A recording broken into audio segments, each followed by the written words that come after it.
Hello everyone! This is a two-part series on the easiest, proven way to do short row knitting on the Addi Express knitting machine.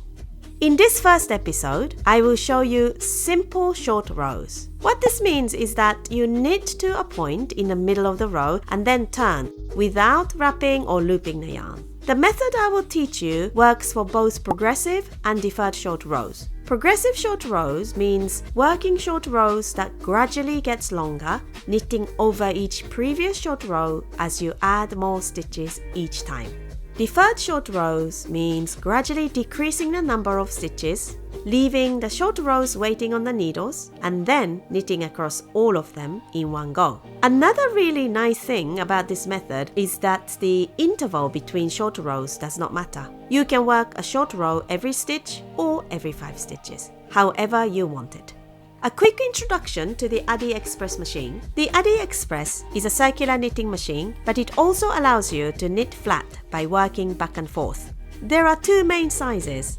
The Addi Express King, which has 46 needles in circular and 43 stitches in flat knitting. The Addi Express Professional, which has 22 needles for circular or 19 stitches if you were to knit flat. Once you master short row knitting on these machines, you will have many more creative options because you're no longer limited to making straight tubes or simple flat rectangles. So let's get started. You need an Addi Express knitting machine. For this tutorial, I'll be using the king size and your main yarn for knitting. A separate yarn for the cast on and cast off, so I can finish the edge later with a specific cast off using my main yarn.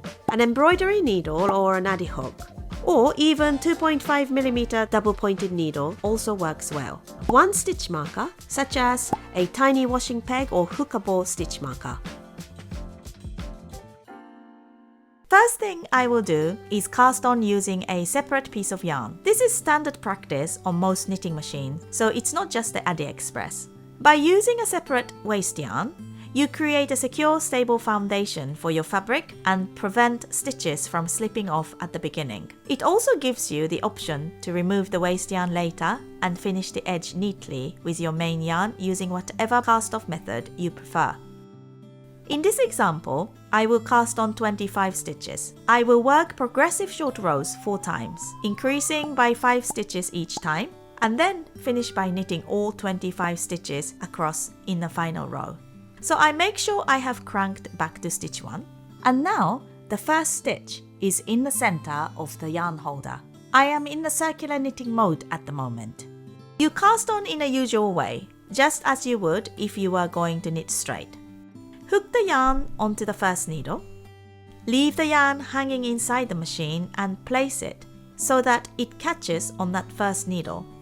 Working clockwise, lay the yarn alternately behind and then in front of each needle like a wave. Because of the camera position, I'm not clamping the machine in this video, but normally you would clamp it down to stabilize it so that it doesn't move while you're turning the handle. Continue until you have casted on the number of stitches you want. So in this case, 25 stitches. So this is stitch 24 and the next one is 25. The very important thing here is to make sure the yarn is dropped under the red divider immediately after the last stitch, like this. I'll show you from the other angle so you can see clearly. This is the red divider here, and you must make sure the yarn is underneath it. Then place the yarn in a yarn holder, and you're now ready to crank back.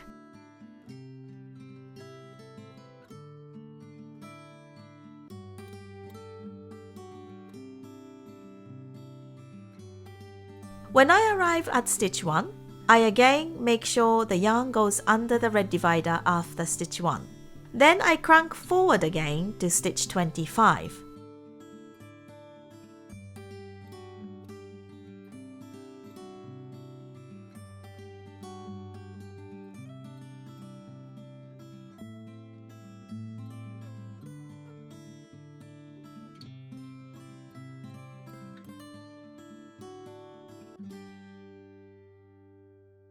Once more, making sure the yarn falls under the divider at that end. I repeat this back and forth process several times so that I build up a few rows with the waste yarn, always keeping the yarn under the red dividers at both ends.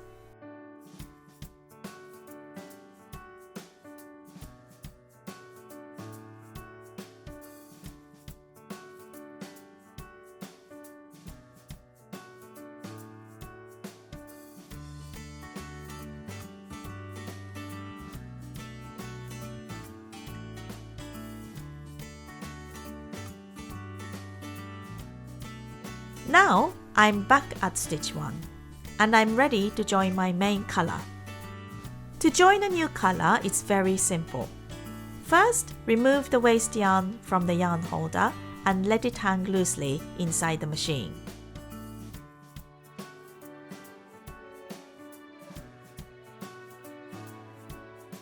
Then place your new yarn into the yarn holder, leaving the yarn tail hanging inside as well. At this point, make sure you leave a generous yarn tail in the center of the machine so you have enough yarn later for casting off neatly. Hold the two yarns in parallel like this, and now we're going to knit 2 full rows, clockwise for the right side,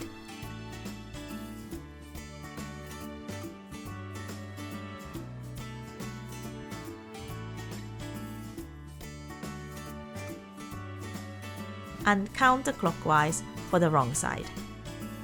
And this gives us 2 stable foundation rows before starting the short rows.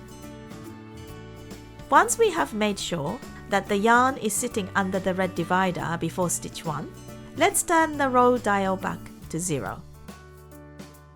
Now we're ready to begin short row knitting. We're going to work progressive short rows at stitch 5, 10, 15 and 20. For row 1, we knit the first 5 stitches only. To make this easier to see, we place a green marker on stitch 5. And while we are knitting the first 5 stitches, watch the 3 needles after the marker. And I'm going to do this very slowly, and the needle for stitch 5 comes up, but I have not knitted stitch 5 yet. As soon as I knit stitch 5, which happens around this side, the next 3 needles will come up.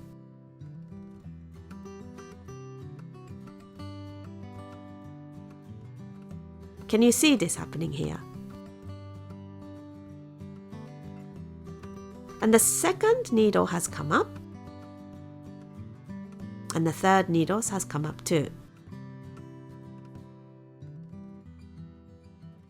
And now move the machine slightly so you can see this more clearly.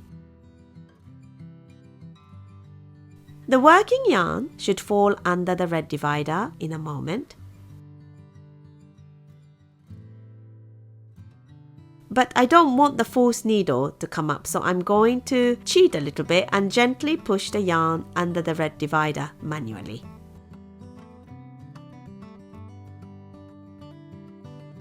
If I simply crank the handle back now, these stitches remain exposed and may easily drop. And so what we need to do is to make sure that the stitches do not stay on the red teeth. Instead, the stitch must be tucked under the hook of the needle. You can see this effect on the next stitch.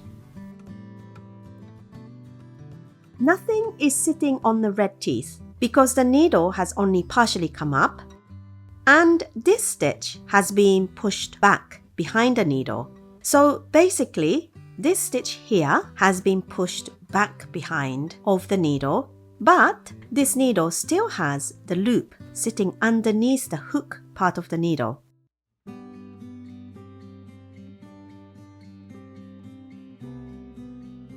So if I crank the handle back slightly, you can see that the stitch is still sitting safely under the hook of the needle. And that's exactly the effect we want to do for these 3 risky stitches. I call them risky stitches because they're very prone to be dropped. So before turning back to stitch 1, we lift the stitches so they sit under the hook and not on the teeth. I'll do the same thing for this needle. If your tool is sharper or if you use an Addi hook, I think it can be a little easier. And now we make sure the stitch sits under the hook of the needle.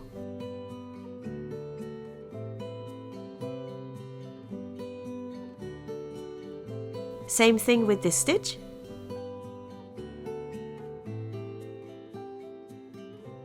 Now you can see the stitch sink back into place and nothing is sitting on the teeth. Everything is safely tucked under the needle hook.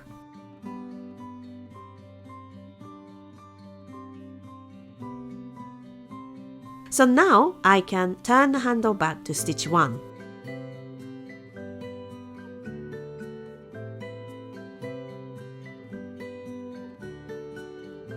Now I move the stitch marker from 5 to 10 and stitch 10 is the next turning point.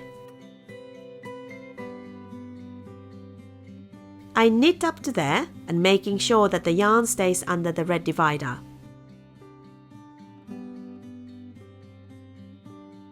You might remember stitch 6, 7 and 8 were lifted earlier, and because we tucked them under the hook, they now safely move forward and sit on the teeth again, so the new yarn can knit them normally. So there is no risk of losing those stitches. Now this is stitch 10 and I knit up to it, making sure that the yarn goes under the red divider, and then the next 3 stitches rise again and repeat the same process.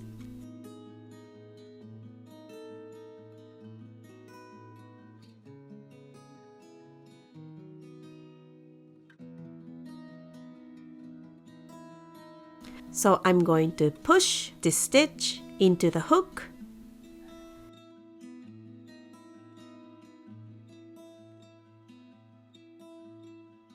Push the stitch into the hook.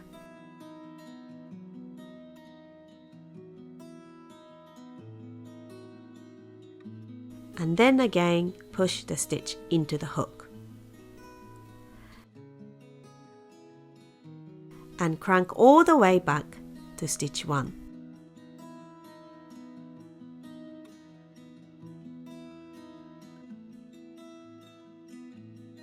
Now I move the marker from 10 to 15.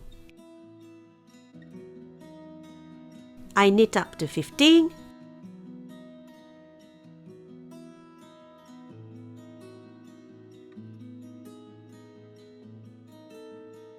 These are the tucked stitches. They're now pushed up onto the teeth section, but because they were under the hook, they won't drop. Watching carefully as stitches 16, 17, 18 rise.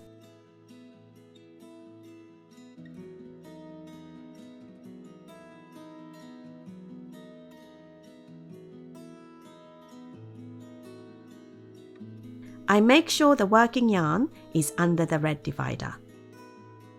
And again, I make sure stitches are tucked safely under the needle hooks.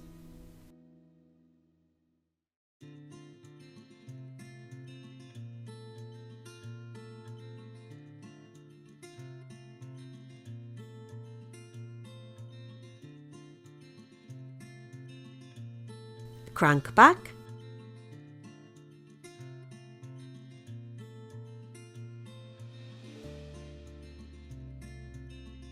So now I move the marker from 15 to 20.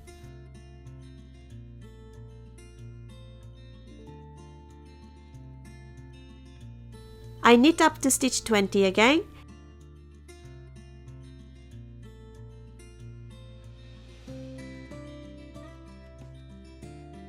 Making sure that the yarn falls under the red divider.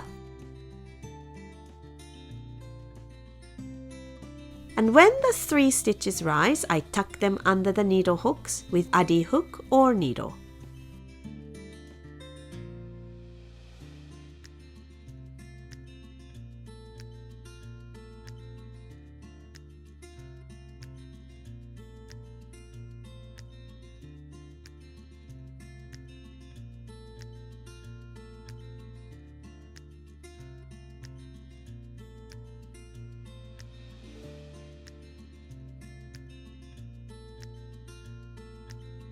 Now everything is secure and I can crank back again.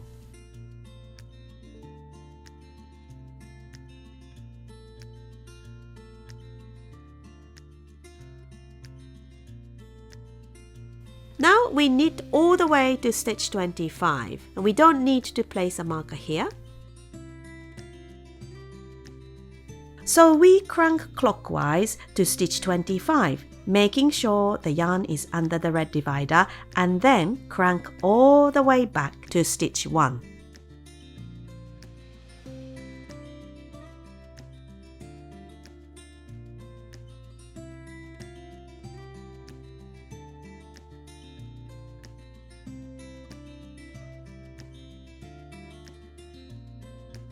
And this complete one full set of short rows. And this is how you can work short rows on the Addi Express without losing stitches.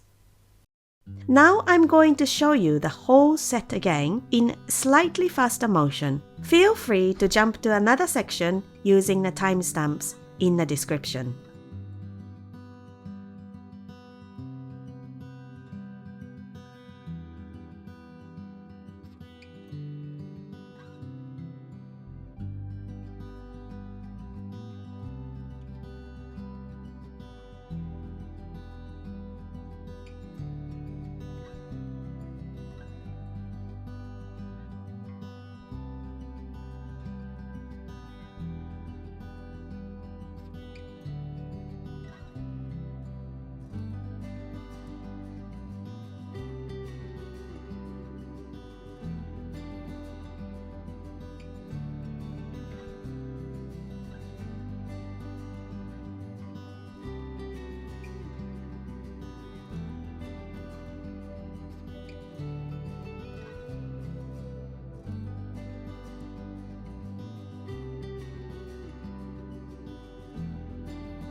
So far, we worked short rows on the left side of the machine, which created more rows on the right side of the fabric, causing the fabric to turn to the left. If you want the fabric to turn to the right, you work the short rows on the right side of the machine. And this method is exactly the same, only the direction changes. First, crank all the way to stitch 25.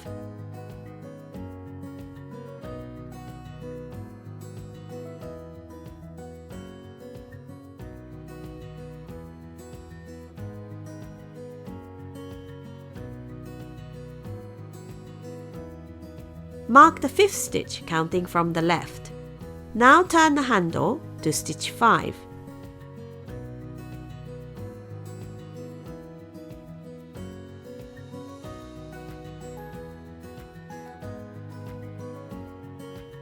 The next 3 stitches will rise, so again we push those stitches up into the hook section just like before.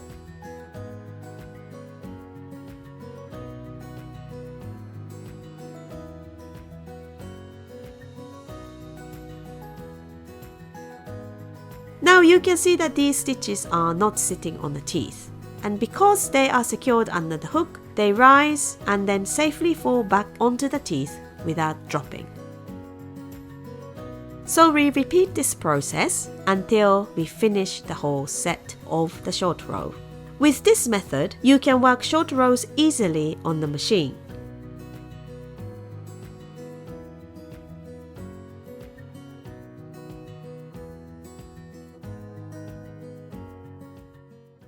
So here are the samples. This one is the short row worked on the left side of the machine, so there are more rows on the right side of the fabric. And this one is the short row worked on the right side of the machine, so there are more rows on the left side of the fabric. Where the knitting direction changes, here you can see a small eyelet. And in the next episode, I'll show you how to prevent this using a wrap and turn technique. To summarize, you can work short rows on the Addi Express without dropping stitches by making sure the lifted stitches, the 3 stitches after the turning point, are tucked under the hook of the needle, not left on the teeth. And this method works for both progressive and deferred short rows, and it allows you to use any short row interval. In the next episode, I will show you wrap and turn short rows which prevent holes at the turning point. I hope you found this tutorial useful. Don't forget to subscribe as I'll be sharing more technical knitting videos. Thank you so much for watching, and as always, happy knitting!